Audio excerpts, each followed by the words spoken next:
কমোডে যেভাবে বসে এভাবে তাকে বসালাম, বসিয়ে আমি মায়ের পায়খানার রাস্তায় আঙ্গুল দিলাম।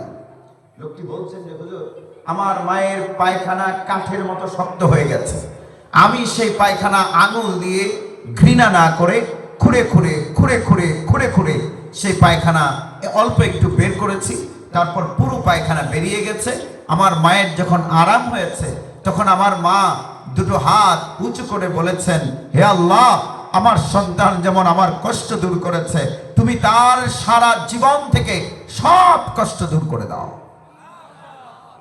লোকটি আমাকে বললেন যে হুজুর, সেই দোয়া সরাসরি সাথে সাথে কবুল হয়ে গেছে।